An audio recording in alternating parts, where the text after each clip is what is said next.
আজকের রেসিপি কিন্তু আমার একদম জিভে জল আনা। কেউ কিন্তু দেখে লোভ সামলাতে পারবেন না। নমস্কার বন্ধুরা, রূপাস সিম্পল অ্যান্ড ডেলি লাইফে আপনাদের সবাইকে অনেক অনেক স্বাগত। আজকে দেখেই বুঝতে পাচ্ছেন, থাম্বনেল আর টাইটেল দেখে তো বুঝতেই পেরেছেন আজকের কি রেসিপি। আজকের রেসিপি চিকেন সাটে, যেটা আমরা অনুষ্ঠান বাড়িতে গিয়ে কিন্তু স্টার্টার আইটেমে পেয়ে থাকি। অতি সহজে খুব অল্প উপকরণেই আমি কিন্তু বাড়িতে রেস্টুরেন্ট স্টাইলে তৈরি করে নিয়েছি। একদম সহজ পদ্ধতিতে আপনাদের সাথে শেয়ার করছি বন্ধুরা। আশা করছি প্রত্যেকের ভালো লাগবে। হাতের কাছে মাত্র কয়েকটা জিনিস দিয়েই কিন্তু এই লোভনীয় রেসিপিটি তৈরি করে নিয়েছি। তাহলে সঙ্গে থাকুন, দেখতে থাকুন। আর হ্যাঁ, নতুন বন্ধু যারা এসেছেন, প্লিজ বন্ধুরা আমার চ্যানেলটা সাবস্ক্রাইব করে আমার পাশে থাকুন। পুরনো বন্ধু, নতুন বন্ধু সবাইকে আমার অনেক অনেক আন্তরিক শুভেচ্ছা, ভালোবাসা আর অনেক অনেক শুভকামনা। তাহলে শুরু করা যাক আজকের লোভনীয় রেসিপি, স্টার্টার আইটেম চিকেন সাটে কিভাবে তৈরি করলাম। দেখুন বন্ধুরা, চিকেন সাটে রেসিপির জন্য এখানে কিন্তু আমি 350 গ্রাম বোনলেস চিকেন নিয়ে এইভাবে ঠিক চৌকো চৌকো টুকরো করে কেটে নিয়েছি। আমি একটু ছোট সাইজই করেছি, কারণ একটা সিদ্ধ হওয়ার ব্যাপার আছে, তো আপনারা চাইলে আরও একটু বড় টুকরোও করতে পারেন। আমি ঠিক এইভাবে যেই সাইজের চিলি চিকেন করি আমরা সাধারণত, সেই রকম সাইজের টুকরো আমি এইভাবে চৌকো চৌকো করে কেটে ভালো করে ধুয়ে পরিষ্কার করে নিয়েছি। এইবার এক এক করে এর মধ্যে আমি বেশ কিছু উপকরণ দিয়ে দেব। সবার প্রথমে দিয়ে দেব আমি 1 চা চামচ আদা রসুন বাটা, দিয়ে দেব একটা ছোট পাতিলেবুর রস। এই পাতিলেবুটা কিন্তু আমার ছাদ বাগানের, এতে রস একটু কম আছে, কিন্তু এই লেবুটার কিন্তু রসটা কিন্তু প্রচণ্ড পরিমাণে টক নয়, এটা টক কম। এটা আমার ছাদ বাগানের লেবু, এটা আমি দিয়ে দিচ্ছি রসটা বার করে। পুরোটা দিলাম না বন্ধুরা, আমি অর্ধেকটা দিয়েছি। একদম টাটকা, এখনই আমি গাছ থেকে তুলে নিয়ে এলাম। দিয়ে দেব 1 চা চামচ সয়া সস,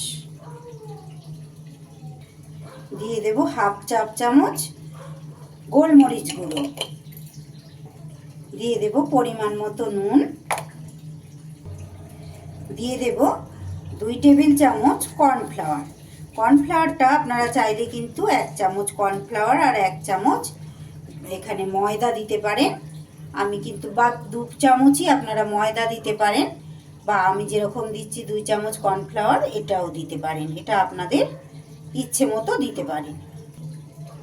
সব শেষে দেব আমি একটা ডিমকে এখানে ভেঙে নিয়েছি, ডিমের এই সাদা অংশটা দেব, কুসুমটা দেব না। চামচে করে এরমভাবে তুলে তুলে ডিমের কিছুটা সাদা অংশ দিয়ে দেব। এটা চিকেনের পরিমাণ অনুযায়ী আপনারা কম বেশি কিন্তু ডিমটা দিতে পারেন। যদি বেশি চিকেনের পরিমাণ হয় সেক্ষেত্রে ডিমটা আর একটু বেশি দিতে হবে। এবার সব কিছু কিন্তু আমি হাতের সাহায্যে খুব ভালোভাবে মিশিয়ে নেব। খুব সুন্দর করে মিশিয়ে নিয়েছি। এভাবে মিশিয়ে নিয়ে আমি 30 মিনিট এটাকে ম্যারিনেট করে এইভাবে রেখে দেব চিকেনটাকে। একদম সহজ পদ্ধতিতে দেখাবো বন্ধুরা। আপনারা যারা প্রত্যেকদিন আমার ভিডিও দেখেন তারা জানেন, বাড়িতে থাকা ঘরোয়া যেসব জিনিসপত্রগুলো দিয়েই কিন্তু আমি প্রতিদিন আমার রেসিপিগুলো আপনাদের সাথে শেয়ার করি, যেগুলো হাতের কাছে সবসময় আপনাদের থাকে।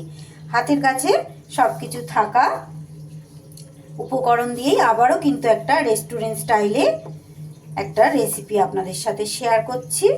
এটা তো স্টার্টার আইটেম, আপনারা জানেন আমরা যে কোনো বিয়ে বাড়িতে গেলে কিন্তু এই স্টার্টার আইটেমটা খেয়ে থাকি। ফিরে আসছি বন্ধুরা আমি 30 মিনিট পর। 30 মিনিট পর কিন্তু আমি ফিরে এলাম। আমার চিকেনটা সুন্দর করে ম্যারিনেট হয়ে গেছে। এইবার আমি যেটা করব বন্ধুরা, এখানে আমি ততক্ষণে কিন্তু কিছুটা ক্যাপসিকাম, একটা বেশ মাঝারি সাইজের ক্যাপসিকামকে এইরকম চৌকো চৌকো করে কিউব কিউব করে কেটে নিয়েছি, আর পেঁয়াজকেও এরকম কিউবভাবে কেটে নিয়েছি। এইবার যেটা সাধারণত চিকেন সাটে যেই ধরনের হয়, যেইভাবে আমরা করি আর কি, আর এখানে আমি বেশ কয়েকটা এই যে কাঠি নিয়ে নিয়েছি। এইগুলো কিন্তু অনলাইনে কিনতে পাওয়া যায় বন্ধুরা। আমার মেয়ে কিন্তু অনলাইন থেকে এইগুলো আমাকে কিনে দিয়েছে। এই কাঠিগুলো যদি আপনাদের কাছে না থাকে, এই ক্ষেত্রে আপনারা কিন্তু টুথপিক দিয়েও করতে পারেন। সেক্ষেত্রে কিন্তু টুথপিকগুলো অবশ্যই কাঠের হতে হবে। এইবার একটা একটা করে এরকম পেঁয়াজ নেব, তারপরে একটা চিকেন নেব, তারপরে একটা ক্যাপসিকাম নেব, আবারও একটা চিকেন নেব,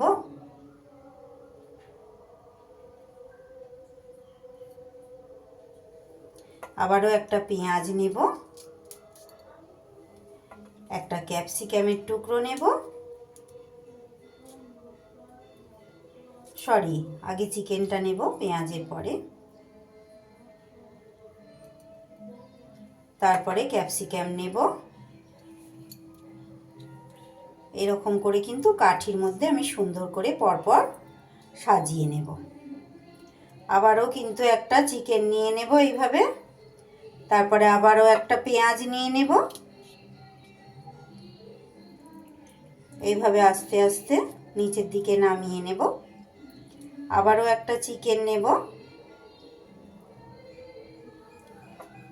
একটা ক্যাপসিকাম নেব, একটা চিকেন নিয়ে নিলাম। এটা কিন্তু একটা আমার রেডি হয়ে গেল। দেখুন বন্ধুরা, সবগুলো কিন্তু এইভাবে স্টিকে আমার সুন্দর করে গাঁথা হয়ে গেছে। কি সুন্দর কালারফুল দেখতে লাগছে। এইবার গ্যাসে কিন্তু আমি একটা তাওয়া বসিয়ে দিয়েছি। এই তাওয়া তো আমাদের ঘরে সবসময় থাকেই বন্ধুরা। এর মধ্যে আমি একটু রাইস ব্র্যান অয়েল দিয়ে দিলাম, আর তেলের সাথে দিয়ে দেব বাটার। এই মাখনটা দিলে কি হবে, সুন্দর কিন্তু একটা মাখনের গন্ধ আসবে। আর এই চিকেন সাটে ফ্রাইটা হবে যে খুব সুন্দর কিন্তু খেতে হবে।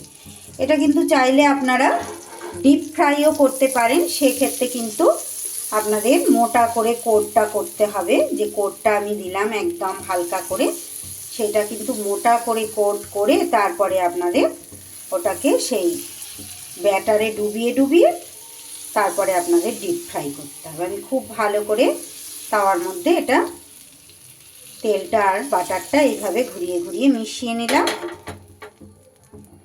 ব্রাশ দেওয়ার আমার আর দরকার হলো না। এইবারে এক এক করে স্টিকগুলো এইভাবে আমি সাজিয়ে সাজিয়ে দিয়ে দেব। এইভাবে সুন্দর করে আমি সাজিয়ে দিয়ে দিয়েছি। দেখুন আমার 7 পিস তৈরি হয়েছে। তার মধ্যে একটা একটু চিকেন কম হয়েছে, 1 পিস। বাকিগুলো কিন্তু এইভাবে সুন্দর করে সাজিয়ে দিলাম। গ্যাস কিন্তু একদম কমানো আছে। বাটারটা দিলে এত সুন্দর একটা গন্ধ হবে বন্ধুরা, এত সুন্দর বাটারের গন্ধটায় দুর্দান্ত কিন্তু স্বাদ আনবে। এবার চাপা দিয়ে দিলাম আমি। ঢাকা খুলে খুলে 2 মিনিট পর পর এইভাবে একটু ঘুরিয়ে ঘুরিয়ে দিতে হবে কাঠিগুলোকে। এভাবে একটু ঘুরিয়ে ফিরিয়ে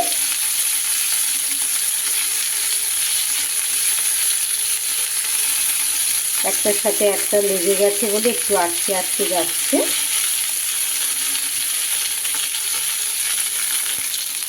আবারও চাপা দিয়ে দেব। দেখুন বন্ধুরা, এইগুলো কিন্তু আমার একদম রেডি হয়ে গেছে। আমি 12 থেকে 14 মিনিট কিন্তু মাঝেরগুলো ধারেগুলো মাঝে এইভাবে সরিয়ে সরিয়ে আমি উল্টে পাল্টে এগুলোকে কিন্তু এইভাবে ফ্রাই করে নিয়েছি। এবার আমি গ্যাস বন্ধ করে দিয়েছি, একটু সময় ঢাকা দিয়ে রাখছি। দেখুন বন্ধুরা, আমি কিন্তু 5 মিনিট রেস্টে রেখে এইভাবে একটা ট্রেতে সস আর টমেটো সস আর শসার সাথে সার্ভ করে দিয়েছি। আজ আমার ঘরে কিন্তু কাসুন্দিটা নেই। এর মধ্যে যদি একটু কাসুন্দি থাকে অবশ্যই আপনারা কাসুন্দি দিয়ে পরিবেশন করবেন। কত অল্প উপকরণে আর কত অল্প সময়ে বাড়িতে কিভাবে সুন্দর লোভনীয় স্টার্টার আইটেম বলুন আর স্ন্যাক্সই বলুন তৈরি করে ফেললাম আমার চিকেন সাটে। তাহলে আজকের রেসিপি কেমন লাগলো বন্ধুরা? দুর্দান্ত লোভনীয় হয়েছে না? তাহলে আর দেরি না করে চটপটি বানিয়ে ফেলুন। তাহলে আজ রেসিপি এখানেই শেষ করছি বন্ধুরা। সবাই খুব ভালো থাকুন, সুস্থ থাকুন। আর হ্যাঁ, কেমন লাগলো আমার আজকের রেসিপি অবশ্যই কিন্তু আমাকে একটা কমেন্ট করে জানাতে ভুলবেন না। আর ভালো লাগলে অবশ্যই একটা শেয়ার করে দেবেন বন্ধুরা, আর লাইক দিতে ভুলবেন না কিন্তু। তাহলে আজ এখানেই শেষ করছি। সবাই খুব ভালো থাকুন, সুস্থ থাকুন। আবার ফিরে আসছি আগামী দিন অন্য কোনো রেসিপি বা ভ্লগের সাথে। এতটা সময় আমার সঙ্গে থাকার জন্য সবাইকে অনেক অনেক ভালোবাসা আর ধন্যবাদ।